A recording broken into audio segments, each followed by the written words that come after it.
அடேங்கப்பா! தமிழ் சினிமாவோட காமெடி ஜாம்பவான் அப்படின்னு சொன்னோம்னாலே செந்திலும் கவுண்டமணியும் தான். செந்தில் கவுண்டமணி இல்லாத அந்த காலத்து படம் எதுவுமே இருந்திருக்காது.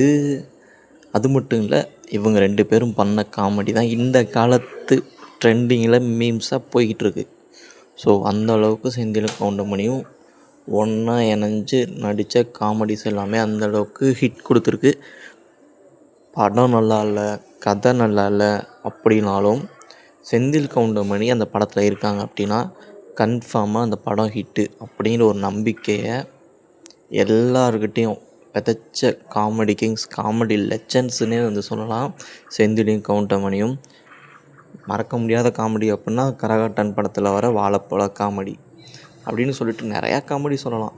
இவங்களோட காமெடிஸ் எல்லாமே இப்போ இருக்க ஆக்டர்ஸு பார்த்தோம் அப்படின்னா அந்தளவுக்கு ட்ரை பண்ணுறாங்க. காமெடிஸ் எல்லாமே நல்லா இருக்குது, அது வேறு விஷயம். இவங்கள மாதிரியே வரலான்னு சொல்லிட்டு ஒரு 2 பேர் ட்ரை பண்ணாங்க. ஆனால் கடைசியில் அது பெருசாக ஒர்க் அவுட் ஆகலை அப்படிங்கிறது தான் உண்மை. ஸோ இன்னும் ஏதாச்சும் ஒரு படம் இவங்க லேட்டஸ்ட்டாக 2 பேரும் சேர்ந்து நடித்தாங்க அப்படின்னா சந்தோஷமாக பார்க்கலாம். அப்படி ஒரு ஆசை எனக்கு இருக்குது. செந்தில் கவுண்டமணி 2 பேர்த்தையும் ஒரே படத்தில் பழையபடி பார்க்கணும் அப்படின்னு. இதே மாதிரி ஆசை உங்களுக்கு யாருக்காச்சும் இருந்துச்சுன்னா கமெண்ட்டில் சொல்லுங்கள், நான் பார்த்து தெரிஞ்சுக்கிறேன்.